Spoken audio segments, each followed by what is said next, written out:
Hello, I'm Mr. Luke, and this is Mr. Luke Unplugged, and I'm here to give you 3 tips on how you can build deep, meaningful relationships with students, whether you're a parapro, a student teacher, a substitute teacher, or you're a classroom teacher. So here we go. Tip number one. Tip number one is to make sure that you're greeting your students at the door. You want to make sure to be greeting students at the door. It's not time for you to be running to the printer. It's not time for you to be sharpening pencils. It's not time for you to be going to the smartboard and making sure that everything works. Make sure that you're going in early so you can take care of all of that stuff. Look, I know things happen, which I'll get into because it's happened to me before. But if you're there to greet your students at the door, you're going to be able to build deep, meaningful relationships with students quickly. What do I mean by that? You're able to see whether that student is happy, whether the student is sad, what might have happened to that kid the night before. Maybe they had a crappy bus ride. Maybe they got in trouble by their parent. Maybe they didn't get to eat breakfast, and who wants a hungry kid? Because nobody wants to have a hungry kid in their classroom.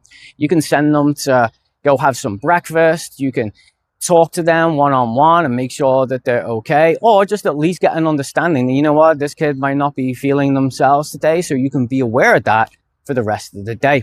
I always give fist bumps when kids come into my classroom, and now it's turned into like quirky little handshakes. It's turned into, some kids might just give me their head. Some kids, they might not want to give me a fist bump and they just zoom right by into the classroom. And I don't take it personally. I'm there for them, and they're going to open up to me when they want. And again, maybe they're just not having a great morning. Not everybody's a morning person. If you're a morning person, don't expect everybody else to be. Sometimes I'm a morning person, sometimes I'm not. Just kind of depends on how much coffee, even though I used to drink a lot of tea. And then when I moved to America, I'm starting to drink a lot of coffee now in the mornings. So I had this one moment happen that I didn't prepare well enough, and I didn't have the activity sheet that I needed. So I thought, you know what, I could quickly run and go to the printer, print them out real quick before I'm greeting the students. The printer wasn't working, because that's what happens every single time when you're in a hurry. The printer just doesn't seem to work. Maybe it's out of paper, or it's got that error you just can't get rid of. And I got into my classroom with the papers just before the bell rang, and then kids started coming into the classroom while I'm putting the papers down before I can get back to the door. I give the kids a fist bump in the classroom that are already in there, and I get to the door and I just start my daily fist bumps, the high fives, the giving the head, the zoom bys, whatever it might be. And then the bell rang. I sit down, and one kid, I must have forgot to give a fist bump, because they came up to me and said, "Hey, Mr. Luke, I didn't get my fist bump this morning." I was like, "Oh, sorry, lad. Here you go. Here's your fist bump." But I was able to then play it off and say, "You know what? You came in like a little ninja. I just didn't see you come in." Now that kid thinks they're a ninja. So what they'll do is they'll hide behind another student sometimes, and then they'll like sneak into the classroom. I mean, I'll see them, but they'll sneak into the classroom thinking that they're a ninja. And then other times I might just, take a quick take to the left or to the right so that I don't see them. And they go in, and in the end, they're like, "Ha ha, I came in like a ninja. You didn't see me." I'm like, "I'm going to catch you one day." And now that brightens up that student's morning. Don't only do it to your students who come into the classroom, do it to other students as well. I have students come from the other side of the school, from the hallway, just to come down my hallway so that they can give me those fist bumps so that I can say good morning to them. One student, he's in a higher grade. His grade class is on the other side of the hallway. It's a lot quicker for him just to like zip through the cafeteria, but he doesn't. He just comes down my hallway, and I'm able to give him that fist bump. And what he says is, he's like, "Mr. Luke, what number am I today?" I went 6'7". 6'7" is still a thing, but I'm like, "Dude, you're number 6'7" today." And he's like, "I'm going to try and be number 66 tomorrow." So I'm noticing that he's starting to come in earlier so that he can try and be number 1, which, I don't think he's ever going to be number 1, because you've got those kids who are already in school from their early bus and they get there. But one day I'll let him know, maybe on the last day at school, "Dude, you made it as number 1 today." So tip number 2.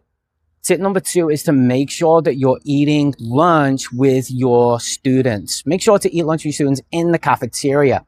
I don't see a lot of teachers doing this. And it's not a knock on any teacher that doesn't do it, but you're missing out on a great opportunity. The opportunity is that you're in their environment, you're sitting down, and they're going to open up to you a lot more than what it is if you have like students that you selectively choose to eat lunch with you, whether it's on a rotational basis or a currency basis. Some teachers have a classroom currency where kids can pay to eat lunch with you, but there's going to be those kids who just don't have enough classroom currency because, you know, they're not completing the work, or you're spending a lot of time redirecting them, or maybe you're just not that important that a kid's going to pay to eat lunch with you. It's okay to have those types of things because, yeah, you're gonna have the one-on-one, the three-on-one, the personal connection with like a limited amount of students, but it's in your environment, right? It's not in their environment. Some teachers, as a workaround, will do lunch on a rotational basis, and they'll have students that they have lunch with, 2 or 3. You'll do it on a rotation, on a number basis, so every kid gets to have lunch with you.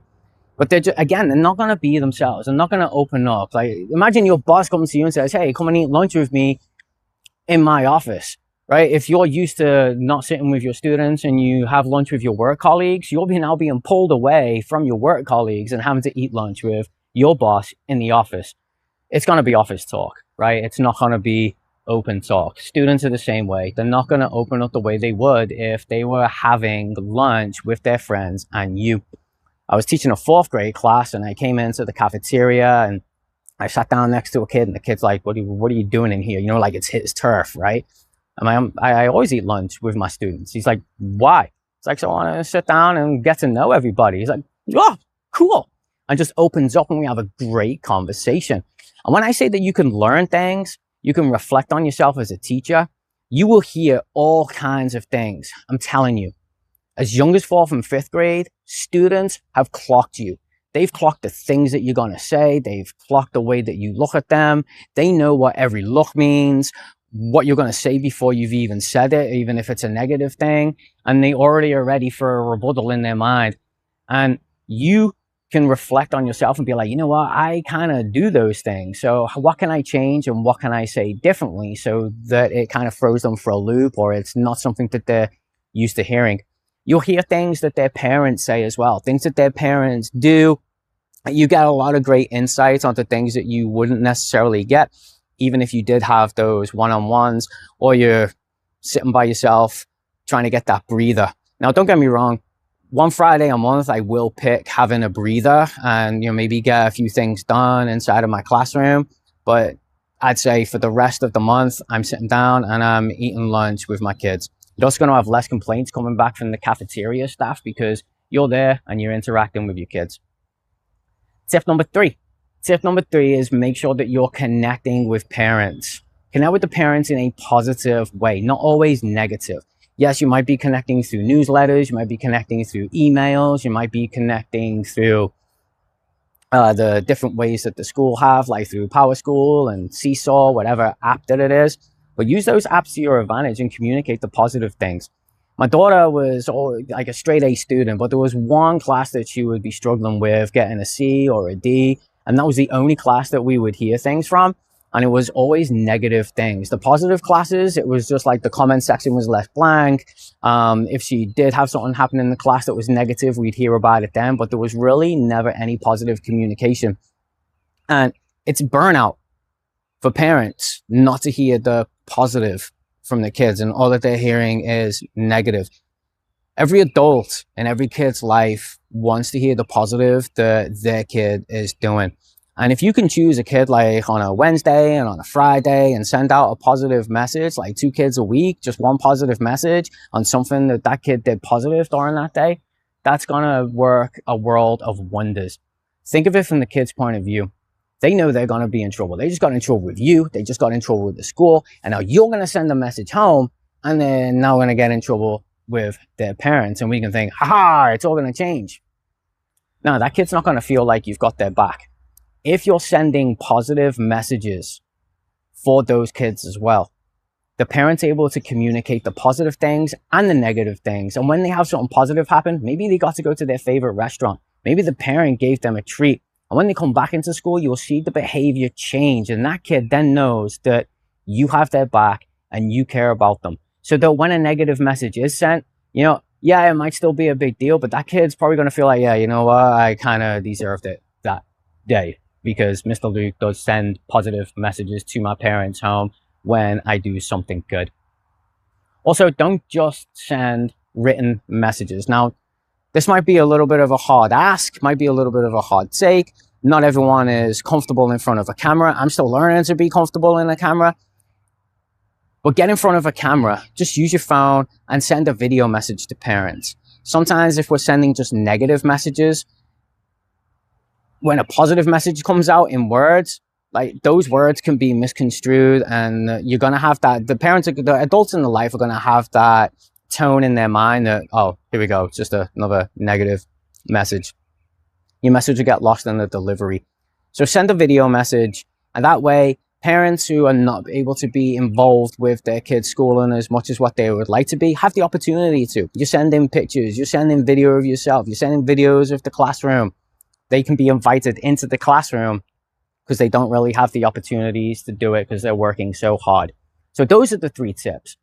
If you like the information that was inside of this video, please give it a like. Please subscribe to the channel. Just helps the channel grow.